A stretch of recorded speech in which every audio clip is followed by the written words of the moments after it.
tahimik yung example, si Biancy, sa halip na tahimik yung buhay niya, kaso ginagamit nila kapeso, ginagamit ng mga nasa paligid bilang pamato.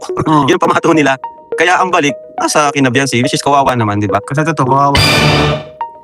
Good morning everyone! Good evening po sa inyong lahat sa mang panig ng mundo. Welcome back to my channel. Ayan, at kita nyo naman sa ating thumbnail, yan nga po ang ating topic kung saan ay talagang ang saklap ng nangyari. Ano po, at si Kalinga Prab ay hindi maiwasan na maawa dito kay Viancy. Ano po, at kahit tayo, syempre naawa din sa nangyari dito kay Viancy. So, ating alamin, ano po, dahil nga talagang hindi tumitigil yung mga anti-kalingap na gawing bala, ano, itong si Viancy para pinipilit kasi ng mga taga-antay kalingap na pabagsakin, sirain ang kalingap, ano po, at sa kanilang ginagawa, grabe, ano po, si Viancy nga po ang kanilang ginagawang pambala, ano, na doble naman yung balik kay Viancy kung saan ay mas lalo siyang nababash. Ano ang nais nila, Viancy, katahimikan, kapayapaan, pero sa ginagawa ng mga anti-kalingap mas lalong nasisira, ano po. So sa pagkakataong ito, ating bigyang linaw, ating alamin pa ang dapat malaman sa pahayag po, ano, panoorin po natin ito. Opo, totoo yan. Ngayon pasukan na, ang dami po talagang daming estudyante. Kailangan ng budget. Sinabi nyo pa. Actually, yung pong mga scholar natin, yan, sila Jezabel, si J. Brad, si Edwin, Edward, yung mga nasa bahay, nag-enroll na po yan. Wala po yung vlog, pero tayo po yung nagbigay ng pang-tuition sa kanila. Wala pong vlog yan, ano? Talagang tuloy-tuloy po yung pagpapaaral natin sa kanila. Kay Kulot, kay Boninay, ang dami po nilang pinapaaral po natin, ano? At tuition, tayo po yung sumasagot nun. Yan po yung mga hindi po alam ng mga anti-kalingap or pinipilit nilang hindi alamin kasi ang nakatingin lang sila sa ating mga saan sila pwedeng bumanat, no? Mga negative. Gumagawa. Actually, karamihan naman sa mga mga bashers, gumagawa lang naman din ng kwento. Tama. Gumagawa lang ng kwento kasi wala ka naman talaga may babash. Tumutulong na nga, hanapan mo lang siya. Para content nila yung gagawa sila ng kwento. Yes. In-OA yan ba? Mga simpleng bagay. Ang mahirap kasi doon, pinagmumukha nilang tanga yung mga viewers nila. Yes po. Gagawa sila ng negative na napakababaw or napakadaling i-rebat. Parang ginagawa nilang tanga para lang yung mga viewers nila o sarili nila para lang mapagmukha nilang mali ang Team Kalingap. Yes po. Parang mga ganon. At ang pinakamali pa dito is may nagagamit silang tao na lalong nababash dahil sa mga pinagagawa nila. Diba sa halip na tahimik yung example, si Biancy, sa halip na tahimik yung buhay niya, kaso ginagamit nila kapeso, ginagamit ng mga nasa paligid bilang pamato. Yun ang pamato nila. Kaya ang balik, nasa kina Biancy, which is kawawa naman, di ba? Kasi totoo, kawawa din talaga. Oo. So, yun yung dito.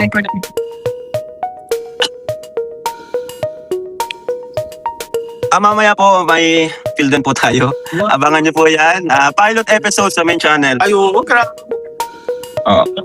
Then, Nasa main channel na. may regalo na naman yan. Si Philip.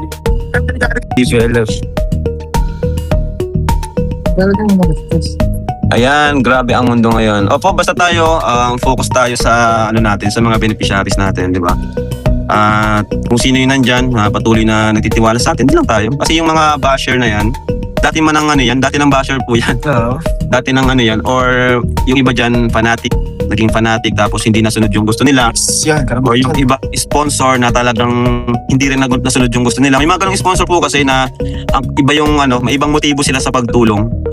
Pag hindi nasunod yung gusto nila, magagalit na sa atin, magiging kalaban na natin. Parang gano'n.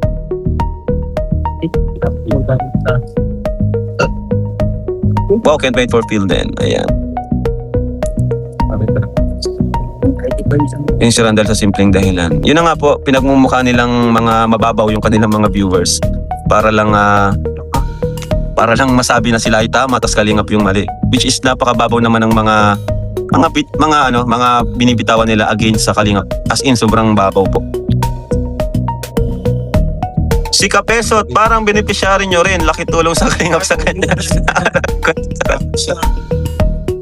Si Kapesot po, since pa lang, nung nawala siya sa Kalingap 2 years ago or 3 years ago, talagang matagal na niyang gustong mapabagsak ang Team Kalingap. Kung saan na siya pumunta, na community, sa Rochelle. Ay, Kumbaga lahat ng pagkakataon, pinapasok niya. Pero hanggang ngayon, hindi siya nagtatagumpay na pabagsakin ang Team Kalingap. sa hindi niya yung magawa kasi sino ba naman siya para mapagsak mo? Oh, dito siya nagmula eh. Ano lang naman siya. Kumbaga, alam naman ng viewers yung kanyang kwento. Di ba? Kung paano niya tinraidor. Ako. Siguro Paano ako tinraidor ni Ika Peso. siguro thankful siya kasi grabe yung Oo. content na gagawa niya. Siyempre, bawat sahod yan.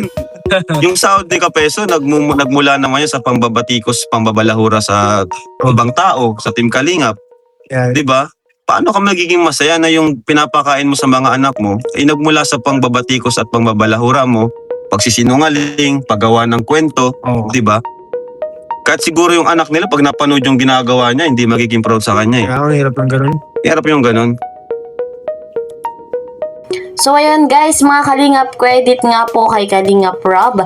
Yan po ay kanyang live sa Kalingap Tahanan. So kung gusto niyo po yung full video, punta lang po kayo doon na nasa Kalingap Tahanan. Ayan, nabanggit nga po ni Kalingap Rob na maraming beneficiary sila na tinutulungan off-cam, kahit hindi kasama sa vlog. Ayan, maraming scholarship si Kalingap Rob, na hindi nalalaman at nakikita ng ibang mga anti-Kalingap. Napilit nga pong pabagsakin at sa pamamagitan kay Viancy, ay ginagawa nilang bala nang sa ganun ay magawa nila yung kagustuhan nilang masira ang Kalingap. Ayan. So, ang nangyari naman, ay talagang kaawa-awa si Viancy. Nagpahayag si Kalingap Rob na nalulungkot nga po siya, naawa siya dito kay Viancy sa kanyang katayuan. Talagang ang saklap, dahil hindi tumitigil, ang mga antay and yung mga bashing dito kay Viancy ay mas lalong lumala, mas lalong tumindi dahil naman po yan sa kagustuhan din nila. Alam natin na nagpahayag sila na gusto nilang kapayapaan, kaayusan, subalit ang pinanigan nila yung mga anti-Kalingap and ang resulta ganyan. So wala tayong ibang magagawa kundi hayaan na lang sila, at alam naman natin kung gaano kabuti yung ginagawa ng Team Kalingap. Alam natin kung paano sila dumiskarte nang sa ganun ay yung mga beneficiary nila ay matulungan, at nang sa ganun ay marami pang maiahon sa kahirapan. Ayan. And marami pang maipatayong pabahay. Ayan, saksi tayong buhay sa kung gaano na karami ang kanilang na itayong pabahay. And deserve naman yon ng mga beneficiary. At hanggang nabubuhay sina Kalingap Rob, sina Kuya Balano, handa silang tumulong kahit pa nga po pilit sirain ng mga antay. So, tamang-tama dun sa sinabi ni Kalingap Rob yung mga antay. Alam natin, kilala natin sila, hindi na natin isa-isahin. Pero sa kanyang mga nasabi, itong si Kapeso. Ayan. So, alam naman natin na pilit talaga nito na sirain ang Team Kalingap. And, ang matindi pa ay grabe yung pagiging traidor nito kay Kalingap Rob. So, ganyan man ang kanilang ginagawa, still ay tayo ay susuporta sa Team Kalingap, kay Kalingap Rob, kay Kuya Val, sa buong Team Kalingap. Ayan, at ako yung lingkod, ang nag-iisang Kalingap Kel. Please po support my channel, like and share my videos, and don't forget, para po lagi kayong updated, click the notification bell. Hanggang dito na lamang, see you po sa next video. Bye-bye!